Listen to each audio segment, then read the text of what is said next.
കാസർഗോഡ് ബേക്കലിൽ ഓടുന്ന ബസ്സിൽ യുവതിക്ക് നേരെ നഗ്നതാ പ്രദർശനം. അതിക്രമം നടത്തിയ ആളുടെ ദൃശ്യങ്ങൾ യുവതി മൊബൈലിൽ പകർത്തി.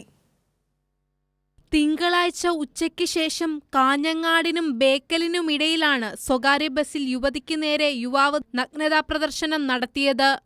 പാലക്കുന്നിലേക്ക് പോവാൻ 6 വയസ്സുള്ള മകൾക്കൊപ്പം കാഞ്ഞങ്ങാട് നിന്നാണ് യുവതി ബസ്സിൽ കയറിയത്. ബസ്സിൽ വലിയ തിരക്കുണ്ടായിരുന്നില്ല. യുവതിയും മകളും ഇരിക്കുന്ന സീറ്റിന്റെ മറുഭാഗത്തെ സീറ്റിലിരുന്ന യുവാവാണ് നഗ്നതാ പ്രദർശനം നടത്തിയത്. ഈ ദൃശ്യങ്ങൾ യുവതി രഹസ്യമായി മൊബൈലിൽ പകർത്തുകയായിരുന്നു.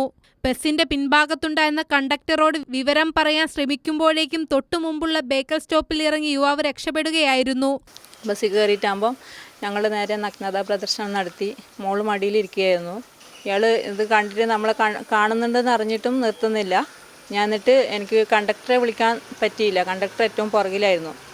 അപ്പോൾ കണ്ടക്ടർ വരാൻ ലേറ്റ് ആയതുകൊണ്ട് അന്നേരം തന്നെ ഇയാൾ ബേക്കൽ എന്ന സ്ഥലത്ത് ഇറങ്ങി. പോലീസ് സ്റ്റേഷനിലേക്ക് കയറ്റാൻ വേണ്ടി പറയാൻ വേണ്ടി ഇരിക്കുകയായിരുന്നു ബസ്. അന്നേരം അയാൾ അവിടെ ഇറങ്ങി. എന്നിട്ട് ഞാൻ വീഡിയോ എടുത്തിരുന്നു ഫോണിൽ. ഈ വീഡിയോ ഞാൻ കണ്ടക്ടറെ കാണിച്ചു. ഇയാളെ നേരത്തെ കണ്ടിട്ട് പരിചയമുണ്ടോയെന്ന് ചോദിച്ചു. അപ്പോൾ പരിചയമില്ല എന്ന് പറഞ്ഞു. എന്നോട് പറഞ്ഞു പിന്നെ കുറച്ച് നേരത്തെ പറയായിരുന്നു എന്നാൽ ബസ് അങ്ങോട്ട് പോലീസ് സ്റ്റേഷനിലേക്ക് കയറ്റായിരുന്നു എന്ന്. അപ്പം ഞാൻ പറയാനിരിക്കുമ്പോഴത്തേനും ഇയാൾ അവിടെ ഇറങ്ങി. ബേക്കൽ പോലീസ് യുവതിയുടെ മൊഴി രേഖപ്പെടുത്തി.